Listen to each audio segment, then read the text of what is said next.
like 7 million. Just kidding. This is take 2. Okay, so we've been gone for like a little bit. It's been like a month since we posted or more. And life's been kind of busy, but also when we made our YouTube page, we made an agreement to each other and to God that like we would never post just to post. Like we would pray, hear something for God, talk about it, pray about it, and then kind of decide. Because it's just what we wanted for our YouTube page. We did not just be like, oh, we're just going to post and post and post. We want it to be real, not obligatory. I don't even know what that word means, so. Like we have to do it. Okay. So, anyways, today I was reading the Bible, our Bible study, and I just like work a job where I'm like out and about a lot, and like I get to see people a lot more than I ever have. And it's just kind of like really harsh out there and like really cold. And I don't mean cold as in like temperature wise. I mean cold as in like people have like very cold shoulders, and people are all like, I hear more now than ever, like, I'm sorry, I'm just taking care of me right now, so like I can't help you. And I'm just kind of like, whoa, that's an interesting fact to me. Like diminishing other people's feelings and stuff. Right? Yeah, and like I just never like experienced that really. Well, as much as it is today. Yeah, as much as like it's so predominant today, and it was kind of like, wow. And so many times like you'll be out and about, and like it's really hard because like when I was talking to Cole about it, like sometimes like we get hard feelings about God. Like there's a movement going on, or like a church is launching something, or there's like a revival sweeping out, or you just see something and you're like, well, I don't believe that. And like you get hard feelings about it and you get offended. And so many times it's like you could miss the move of God because you were so hard and cold about it that you missed the move of, like, you missed the bus. You're so busy protecting yourself. Yeah. You're not seeing what God's kingdom's doing. Yeah, and like we serving sometimes feels like a job and an undertaking and a task. We've both worked in churches. We serve in church. Like, we understand that. But also, you got to think about the privilege that it is to serve. Like, you got to think about, like, God trusts me and loves me enough that I get to do this for him. Like, he put me here for such a time as this. And I think that's amazing. Like, that, like, I am bummed that I was not around when Jesus was around. But also, like, we get to carry that torch on and be like, this is what you get to know about. And sometimes you will never know the effect of what you do. Like, we serve a nursery with 2-year-olds. We will probably never get to see, like, what us serving with them did until, like, years down the road. And then even still, we may never know. But I just think about, like, how much of a privilege and an honor it is that, like, what? What? Not if the hills keep calling. And how much of an honor and a privilege it is that, like, we get to wake up. And is there days where it's like, the alarm's already going off? Yeah, but also at the same time, like, it's such a joy. He's just staring me down, so I was like, I'm going to stare him down. How much of a joy it is that, like, we get to do it, and God trusts us enough to do it. And so, sorry, I'm a little sick. And so last night, we were at Life Groups, and we were just talking about the feeding of the 5,000. And I just think it's interesting. That's not the story we're reading, by the way. I think it's interesting because, like, that's what we're doing in our Bible study right now through our year, Bible in a year. And I was thinking about it, but, like, before we talked about it in Life Group, I was reading it in a thing, and I was like, Elizabeth, let's be honest with ourselves. Like, you know, Jesus can do anything. But I'd be one of those disciples. I would have given bro his basket back. Like, no, I'm good. You're not about to make me look like an idiot. Feeding 5,000 people with some fish and some bread. There ain't no way. I don't care who you are. 5 fish and 2 fish and 5 loaves, and you just ripping it up. I talked about that. I was like, I would have been like, no, bro, I'm good. Like, I'm not worthy to pass this out because the miracle's not gonna happen. Like, that would be like us in nursery having 5 fish in the bottom of the bucket and 2 packets of gummies and just trying. Jesus is like, yep, you got 4 services left. Do it. Make it happen. I'm like, I'm going home. they gonna throw hands here in a minute, God, if I ain't got my gummies. The disciples, they just kept handing out them fish and the breads. Yeah, and I just talked about that, and I always thought about it too. Like, Jesus, and obviously they had seen other miracles. Because it's 5,000 men, and did not count the women and the children. And obviously, like, they've been walking with him for a little bit, and so they had seen things. But I think about it all the time, and I'm like, would I have had enough faith to like be like, okay, yeah, because the amount of faith, like, Jesus knew it was going to happen, but the amount of faith they had to have to start walking out to those groups and start handing out or letting people put their hands in it. I believe you can make this work, is what they're saying. And like, you never see in any of the 4 gospels them ever talk back to God and be like, yeah, right. Like, they all just so willingly did it. And it's crazy to me that they were willing to do that, but then, like, when it came down to the final test, the crucifixion. Peter denied him. Judas turned him in. Like, when you see, like, the final, I was like, how did your faith grow so much in 3 to 3.5 years? And then when it came down to the final call, this is the final countdown. They're like, nah. There was one disciple at the cross. And I was like, what about the 3 that he had the most amazing relationship with? Because the 12 went to the garden, and then 3 went deeper. And I was like, what happened? Like, you were right there. This is the biggest moment in history, and you missed it. Wasn't Peter one of them? They went deeper in there, and he still was like, no, I don't know that dude.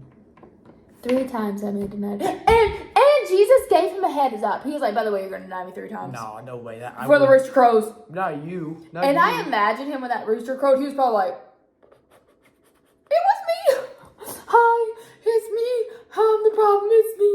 At tea time, everyone agrees. Okay, but anyways, so talking about coldness, and that's Will's favorite song, so like he sings all the time. So talking about like coldness in the world and stuff, Cole's gonna read like, just stay along for it. Like, he's gonna read something. It was in my Bible study today, and I was just like, it's 53. Mm-hmm. So it's John 6:53 and then John 6:60. And like, when I was reading this, like, Jesus had just fed the 5,000. He had just walked on water. All these amazing things, he's casting the demons into the pigs and they were drowning. All these amazing things were happening. And he just had this huge surrounding. Like, anywhere he went, thousands of people were flocking to it. And then this scene happens. And Jesus said again, I tell you the truth, unless you eat the flesh of the Son of Man and drink his blood, you cannot have eternal life within you. And then we're going to go down to John 6:60. Many of his disciples said, this is very hard to understand. How can anyone accept it? Jesus was aware that his disciples were complaining, so he said to them, does this offend you? Then what will you think if you see the Son of Man ascend to heaven again? The Spirit alone gives eternal life. Human effort accomplishes nothing. And the very words I have spoken to you are spirit and life. But some of you do not believe me, in parentheses. For Jesus knew from the beginning which ones didn't believe, and he knew who would betray him. Then Jesus said, that is why I said that people can't come to me unless the Father gives them to me. At this point, many of his disciples turned away and deserted him. Then Jesus turned to the 12 and asked, are you also going to leave? And so, like I was saying, he had this huge following, and he said one thing that they did not understand. Dang, I didn't know he got roasted like that. Yeah. One thing they did not understand, one thing that offended them, one thing to make them cold and disagree. And they were like, we're out. Sorry, bro, it didn't make sense. And I'm like, you missed it. Like, you missed the greatest man on this planet. He dropped a fact, and people got their feelings hurt. And I was like, you didn't know that, like, the Last Supper was going to be some bread and wine. Like, when I think about it, Jesus spoke in parables, which we obviously know. But also, when he was talking about destroy the temple and raise in 3 days, they thought he was talking about a physical building. Like, everybody missed it. The Pharisees, everybody, they missed it. And I was like, he's talking about himself.